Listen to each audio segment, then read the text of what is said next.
தெரிந்து பேசுவோம். இன்னைக்கு நான் பார்க்க போறது, நான் சொல்றத கேளு, நான் சொல்றத முழுசா கேட்டுட்டு அப்புறமா பதில் சொல்லு, நான் சொல்றத கவனி. இந்த மாதிரி வாக்கியங்களை நம்ம எப்படி ஆங்கிலத்துல சொல்றது அப்படிங்கிறது தான் பார்க்கணும். இதை நம்ம பேசிக்கலா எப்படி சொல்லணும்னா லிசன் மீ அப்படின்னு சொல்லுவோம். Listen listen to me or listen me, listen me or listen me, இந்த மாதிரி சொல்லுவோம். சொல்லிட்டு அந்த சென்டென்ஸா ஆரம்பிக்கிறது ஒன்றும் இது இல்லை. நம்ம நார்மல் ப்ரெசன்ட் டென்ஸ்ல தான் யூஸ் பண்ணுறோம். சிம்பிள் ப்ரெசன்ட் டென்ஸ்லயே நம்ம அந்த சென்டென்ஸை ஸ்டார்ட் பண்ணிக்கலாம். ஆனால் எப்படி ஸ்டார்ட் பண்ணணும் ரன்னிங் பண்ணும்போது ஓகே, இப்படி ஸ்டார்ட் பண்ணணும் அப்படிங்கிறது தான் listen to me. Listen to me, this is a correct way, it's not a right way. Or listen to me வந்து explain the issue. What may issue you try to say, that one you try to say that. இப்போ இல்லையே hear me out, hear me out, hear me out before, hear me out before. அதுக்கப்புறமா நீ நம்ம சேர்த்த வேண்டிய சென்டென்ஸை சேர்த்துக்கலாம். Before give the explanation, before give the explanation, give the explanation, or before you take a decision.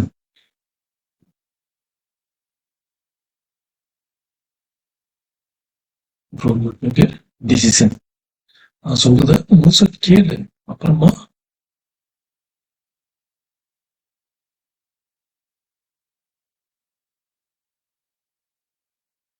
நீ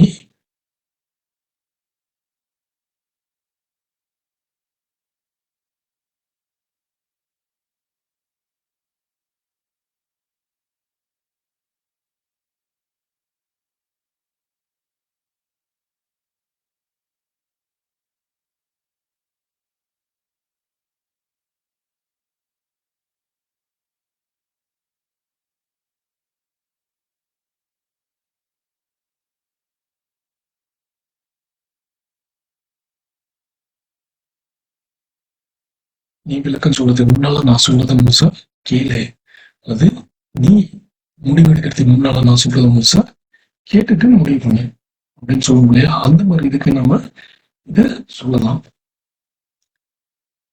அடுத்தது take my words, take my words, take my words for it. This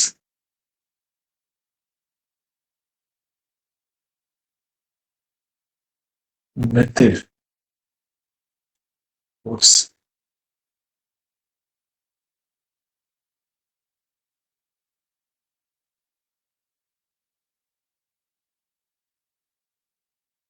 Take my words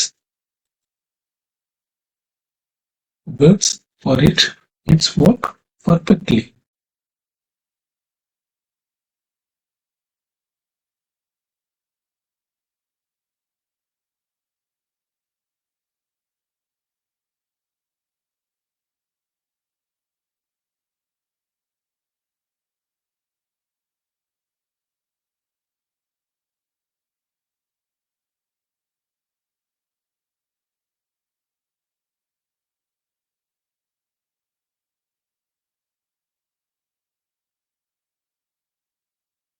இந்த முறை,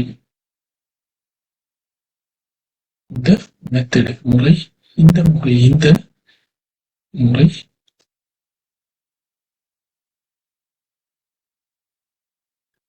நல்லா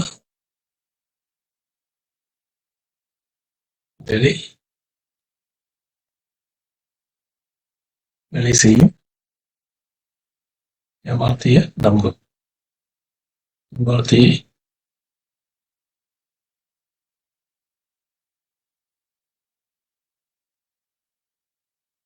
நம்பு அப்படின்னு. Take my words for it, This method works perfectly. It's not a wrong. என் வார்த்தையை நம்பு, இது ஒன்றும் தப்பு கிடையாது. இது ஒன்றும் தப்பு கிடையாது. It is not wrong or it is not bad things. இது ஒன்றும் தப்பு கிடையாது அப்படிங்கிற மாதிரி சொல்றதுக்கு. So take my words for it. நம்ம முன்னாலே சொல்லலாம், அல்லது ஒரு ஸ்டேட்மெண்ட் சொல்லிட்டு கடைசியா சொல்லலாம். That takes my words for it. நம்ம கடைசியா கூட சொல்லலாம். This method works perfectly. Takes my words for it. என் வார்த்தையை நம்பு. He said, he is not such a good person. Take my words for it. ஒன்றும் சரியான ஆசாமி கிடையாது, என் வார்த்தையை நம்ப அப்படின்னு நம்ம ஒருத்தரை பத்தி சொல்லும்போது கூட சொல்லலாம். அடுத்தது, believe me what I say. Believe me what I say or when I say.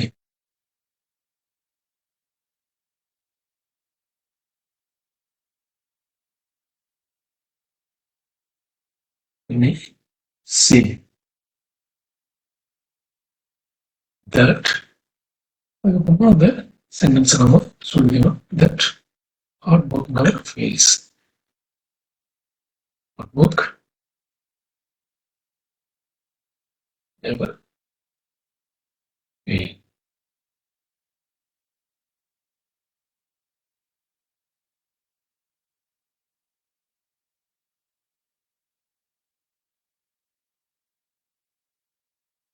சொல்றத நம்பு, நான் சொல்றத நம்பு.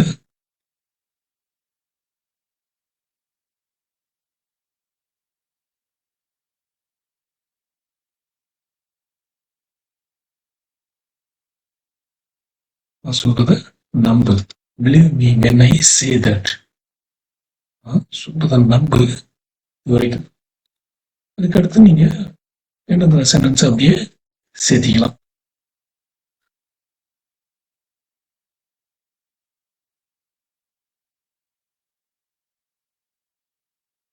நான் சொல்றத ஞாபகம் வச்சுக்கோ.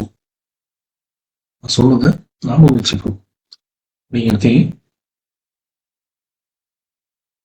remember what I am saying. What I am telling you. What I am telling you.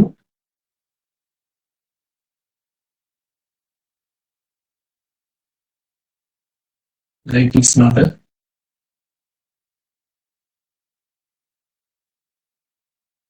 is not always fair.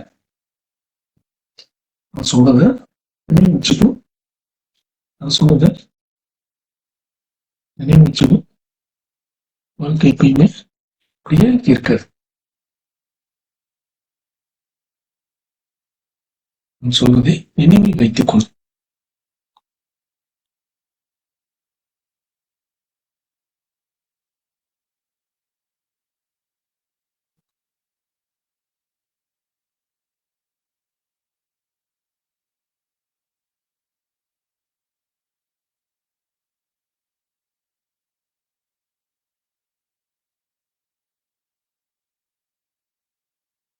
வைத்துக்கொள். Remember what I am telling you. Remember what I am telling you. நான் சொல்றத நினைவு வச்சுக்கோ. அப்படின்ட்டு நம்ம மீதி விஷயங்களை நம்ம ப்ரெசன்ட்லயோ பாஸ்ட்லயோ சொல்லிக்கலாம். இந்த விஷயத்துல நீ நம்ப அந்த கடையில சாப்பிட்டா அந்த கடைக்கு ஃபுட்டு நல்லா இருக்கும். சொல்றத நம்பு. நீ நம்பு.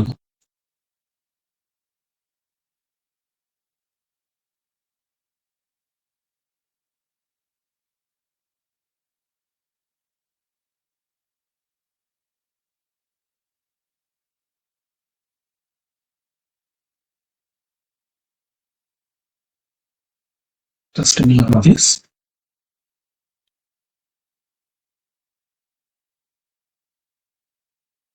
You will like the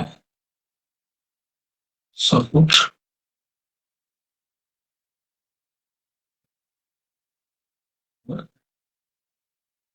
class.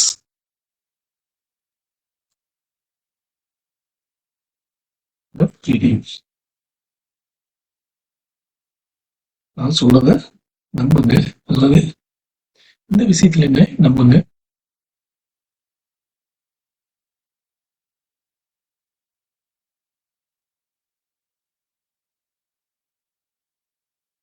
இதில் என்னை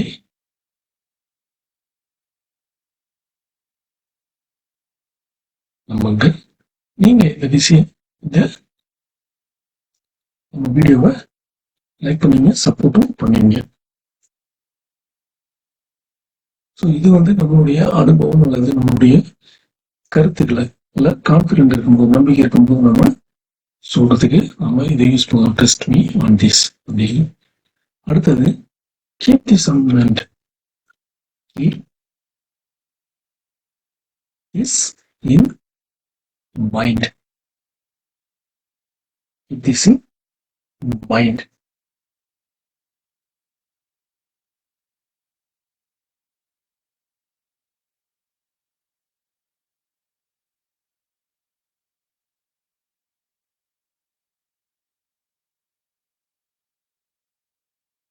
இந்த மனசுல நல்லா மனசுல வச்சுக்கோ அப்படின்னு சொல்லி சொல்லுவோம் இல்லையா, அதுக்கு நம்ம சொல்லலாம் கீப் திஸ் இன் மைண்ட்.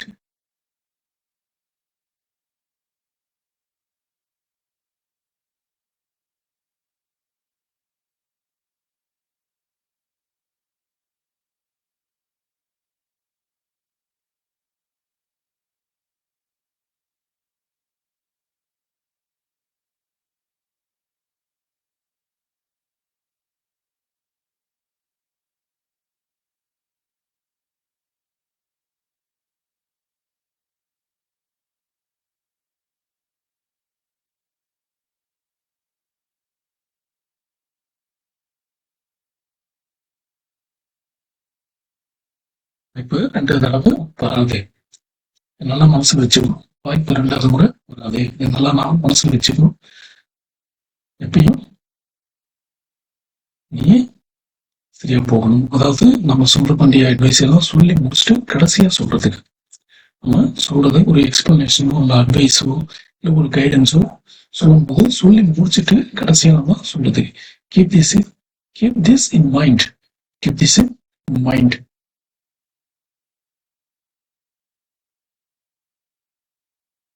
இதே நம்ம இன்னொரு மாதிரி சொல்லலாம். Let this sink in. Let this sink in. Let this sink in. இது நம்ம மனசுனால பதியிட்டோம்.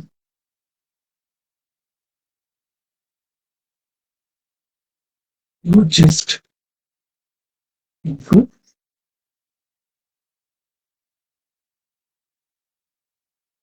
your spoken skill. நல்லா உங்க மனசுல பதியிட்டோம். நீங்க இப்ப உங்களுடைய பேச்சு திறமைய, இங்கிலீஷ் பேச்சு திறமைய வளர்த்திட்டு இருக்கீங்க. இது அதை பதியட்டு. நீங்க இப்ப இம்ப்ரூவ் பண்ணிட்டு இருக்கீங்க. உங்களுடைய ஸ்போக்கன் ஸ்கில்ல இம்ப்ரூவ் பண்ணிட்டு இருக்கீங்க. இதனால மனசுல பதிவு வச்சுக்க. நீங்க இம்ப்ரூவ் பண்ணிட்டு இருக்கீங்க. நம்ம வீடியோவை தொடர்ந்து பார்க்கும்போது உங்களுடைய ஸ்போக்கன் ஸ்கில் இம்ப்ரூவ் ஆகிட்டே இருக்கும் அப்படிங்கிற மாதிரி சொல்றதுக்கு சொல்லலாம். அல்லது அடுத்து don't forget it. Don't don't forget it. Forget it what I said. Okay? Said. About the grammar rules. Spoken about the spoken things.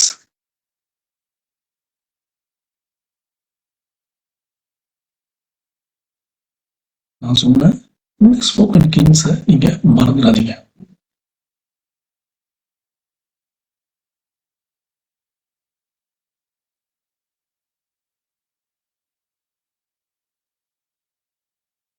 சொன்ன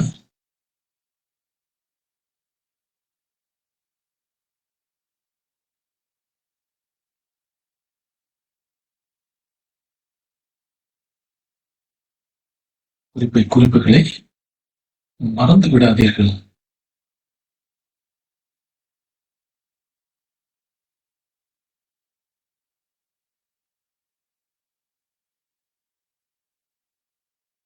மறந்துடாதீங்க.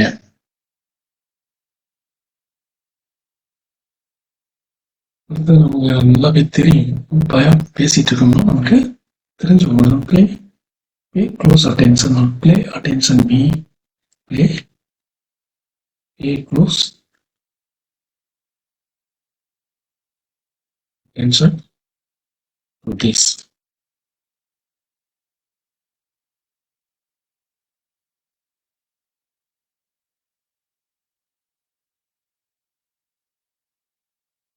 This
நம்ம ஒரு அட்வைஸ் அல்லது கைட்லைன்ஸ் எல்லாம் நம்ம சொல்லும்போது சொல்ல ஸ்டார்ட் பண்ணும்போது முன்னால சொல்றதுக்கு ஆகும். இந்த குறிப்பை கவனமாக கேளுங்கள். இது மிகவும் முக்கியமானது.